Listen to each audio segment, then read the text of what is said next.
Hello student, मैं आपका math गुरु engineer शायद।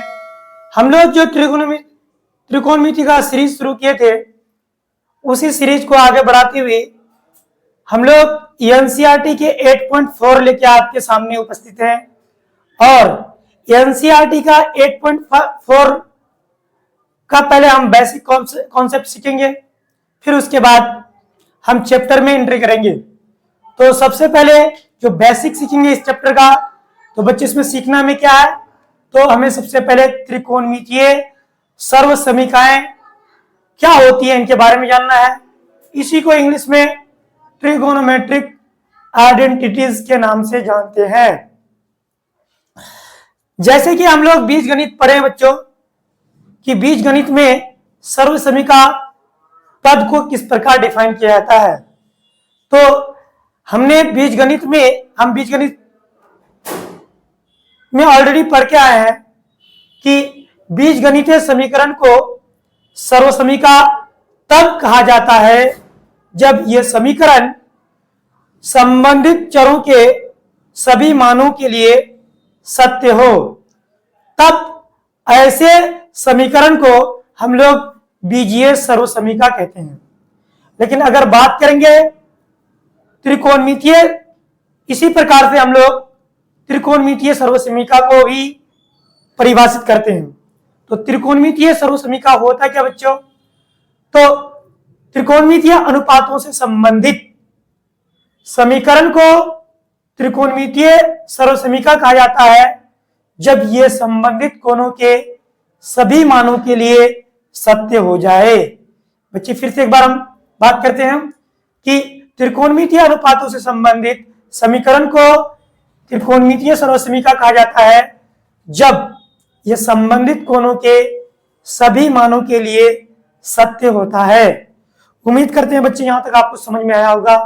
अब हम लोग कुछ महत्वपूर्ण सर्व समीकरण के बारे में बात करेंगे। कुछ महत्वपूर्ण, इसी को हम लगा देते क्या कि महत्वपूर्ण सर्व समीकरण है।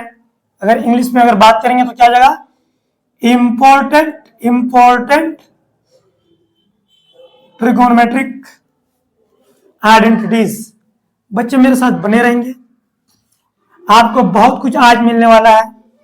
बेसिक कॉन्सेप्ट इस चैप्टर का आपको समझ में आ जाएगा। फिर क्वेश्चन कैसे अटेम्प्ट होते हैं वो भी आपको समझ में आने वाला है। बच्चे इसके लिए हम लोग सबसे पहले एक समकोण त्रिभुज की रचना कर लेते हैं। तो ये समकोण त्रिभुज अपने पास है जिसमें कोण भी क्या है, यहाँ पर 90 डिग्री है और ये हमने इसको ए कोण माना है, इसको बी कोण माना। तो हम यहां लिखेंगे कि समकोण त्रिभुज एबीसी में जिसका कोण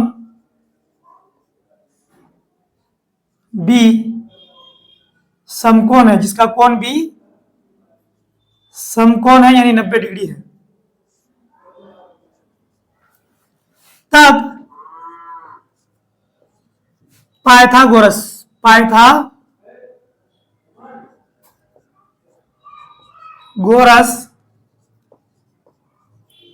प्रमेय से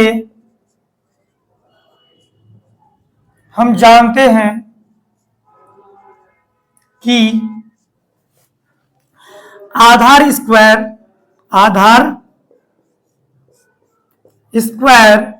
जोड़ लंब स्क्वायर बराबर कर्ण स्क्वायर होता है।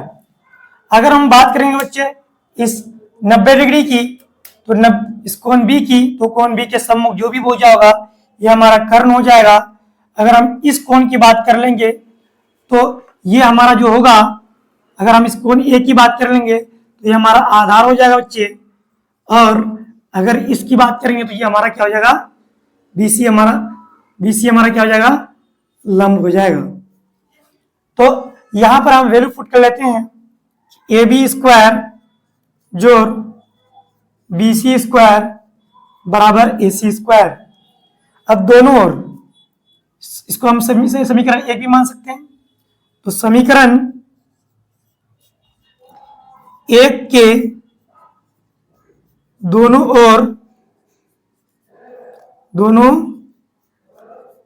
और AC स्क्वायर से भाग देने पर हमें क्या मिलता है, देखते बच्चे। तो AB स्क्वायर बटे में AC square plus BC square बटे में AC स्क्वायर बराबर AC स्क्वायर अपॉन में AC स्क्वायर। जब हम यहां देखते हैं बच्चे, AC स्क्वायर कैंसिल हो जाएगा, यहाँ रिजल्ट 1 बचेगा, और AB स्क्वायर तो ये दोनों पर स्क्वायर है तो कॉमन स्क्वायर होल स्क्वायर हो जाएगा, तो ये होल स्क्वायर हो गया, प्लस BC अपॉन में AC का होल स्क्वायर हो जाएगा। अगर हम बात करेंगे बच्चे कोण A के लिए, अगर हम साइन को डिफाइन करते हैं तो वो लंब बटे में कर्ण होता है, तो लंब यहाँ पर BC है और कर्ण AC है। अगर हम बात करेंगे आधार बटे, यानी अगर हम कोण A के लिए बात करेंगे तो AB हमारा आधार हो जाएगा और AB बटे AC ये कोस डिफाइन हो जाएगा, यानी कोस A का होल स्क्वायर प्लस ये BC क्या है, लंब है, लंब बटे कर्ण क्या होता है, साइन, ट्रिग्नोमेट्रिक वैल्यू होता है वो साइन A हो जाएगा, और साइन A का होल स्क्वायर बराबर क्या है, 1। लेकिन बच्चे कोण ये चूंकि यहाँ कोण है तो कोण कोई स्क्वायर नहीं होगा, बल्कि यहाँ पर कोस स्क्वायर A और प्लस में साइन स्क्वायर A बराबर 1। आज से हमें याद रखना है कि sine square A plus cos square A बराबर 1 होता है। और इसी प्रकार से अगर हमको साइन A का मान निकालना है, साइन स्क्वायर A अगर निकालेंगे तो हम इसको ऐसा भी लिख सकते हैं कि 1 माइनस कोस स्क्वायर A, क्यों, ये प्लस इधर जाएगा तो माइनस हो जाएगा। इसी प्रकार से एक और हम लोग बना सकते हैं कि कोस स्क्वायर A बराबर 1 माइनस साइन स्क्वायर A। आप यहां से भी इस बात को नोट कर सकते हैं। तो ये हमारा पहला सर्वसमीका, जो एक महत्वपूर्ण सर्वसमीका में से एक है, वो क्या है कि cos square A plus sine square A 1 के बराबर होता है। अगर हमको ये मेन याद है तो ये अपने आप हम लोग निकाल लेंगे। तो बच्चे उम्मीद करते हैं कि यहां तक आपको इस सर्वसमीका को समझने में कोई भी प्रॉब्लम या कोई भी कठिनाई नहीं आई होगी। और अब हम लोग दूसरा सर्वसमीका की बात करते हैं। तो बच्चे हम इस इक्वेशन को ना मिटा के, आप उम्मीद करते हैं आपसे बच्चे यहां तक नोट कर लिए होंगे। अगर आप लोगों ने नोट कर लिया है तो हम दूसरे सर्वसमीका की तरफ फिर अब मूव करेंगे। बच्चे यहां से हम लोग इस बात को मिटाने वाले हैं यहां से, लेकिन आपको पूरी ही बात जब आप लिखेंगे तो ये बात यहां से लेकर इस बात को दोबारा लिखना है और फिर दूसरी सर्वसमीका को डिफाइन करना है। अब यहां पर हमें क्या करना है बच्चे, तो यहां हम AB स्क्वायर से डिवाइड करेंगे। यहां पर हम लोग पहले BC स्क्वायर से डिवाइड करेंगे। BC स्क्वायर से समीकरण 1 के दोनों ओर DC स्क्वायर से भाग देने पर हमें क्या मिलेगा देखते हैं। तो बच्चे ये देखो, AB स्क्वायर अपॉन में BC square plus BC square में अपॉन में BC स्क्वायर बराबर AC square upon BC square. बच्चे यहां से आप जब देखेंगे तो क्या होगा, फिर इसको हम लोग क्या करेंगे, ये इसमें भी square a to the power m बटा में, यहां से इंडेक्स का फॉर्मूला जानते हैं, a to the power m और b to the power m m रहेगा तो हम क्या करेंगे इसको कि a बटे b to the power m हो जाएगा, पावर सेम आ जाएगा। इस बात को ध्यान देना है। तो यहाँ भी कुछ ऐसा ही होगा, a b बटे bc का होल स्क्वायर हो जाएगा और प्लस में BC बटे BC कैंसिल हो जाएगा, तो यहाँ एक बचेगा और AC स्क्वायर AC बटे BC का होल स्क्वायर हो जाएगा। बच्चे यहां देखेंगे AB बटे में क्या है BC, AB बटे में क्या है BC। तो आधार अपूर्ण में लंब जो त्रिकोणमितीय अनुपात डिफाइन होता है वो कोट A होता है।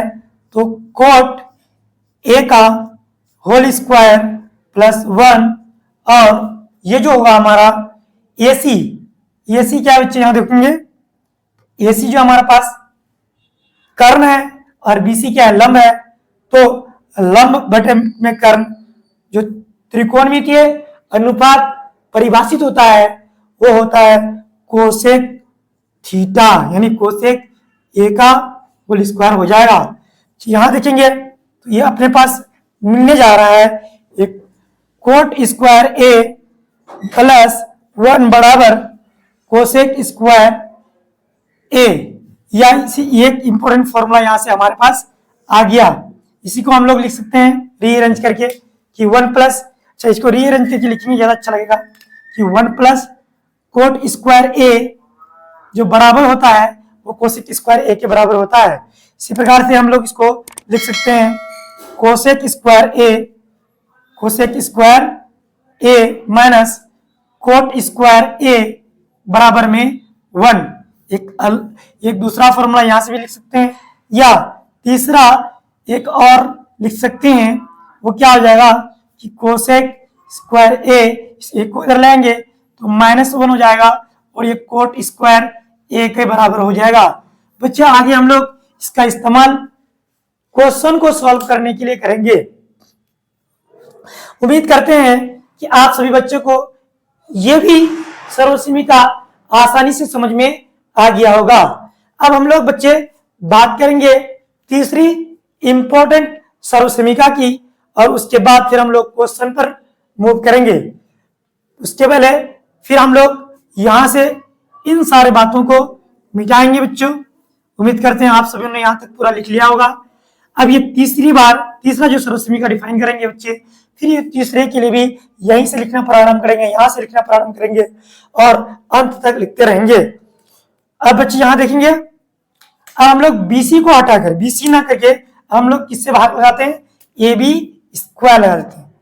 अब AB स्क्वायर से भाग लगाएंगे तो क्या होगा, तो हमारे पास क्या होगा AB स्क्वायर अपॉन में AB square plus BC square में AB square plus AC square में AB स्क्वायर। बच्चे देख पा रहे हैं जैसे कि आप लोग, ये अपने पास इक्वेशन है, पाइथागोरस इक्वेशन से आया है, पाइथागोरस थ्योरम से ये इक्वेशन आया है, और उसके बाद हम लोग बारी बारी से डिफाइन किया तो अलग अलग हमको सर्वसमीकाएं मिलती जा रही हैं।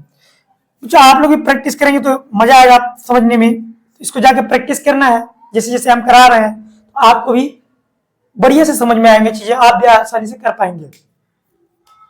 बच्चे यहाँ देखिए AB स्क्वायर से AB स्क्वायर कैंसिल हो जाएगा, तो यहाँ बचेगा कितना 1, और BC अपॉन में AB, BC यहाँ पे लंब है और लंब अपॉन में आधार जो त्रिकोणमितीय अनुपात डिफाइन होता है वो होता है tan थीटा, यानी tan A का होल स्क्वायर, और AC अपॉन में AB यानी कर्ण अपॉन में आधार जो डिफाइन होता है वो त्रिकोणमितीय अनुपात क्या होता है, तो सेक A होता है, सेक A का होल स्क्वायर। बच्चे इन्हीं चीजों का प्रयोग हम आगे करेंगे, ध्यान से समझना है, आगे आपको बढ़िया से समझ में आएगा जब हम क्वेश्चन को अटेम्प्ट करेंगे। तो ये क्या होगा यहाँ पर 1 प्लस tan स्क्वायर A जो होगा वो सेक स्क्वायर A।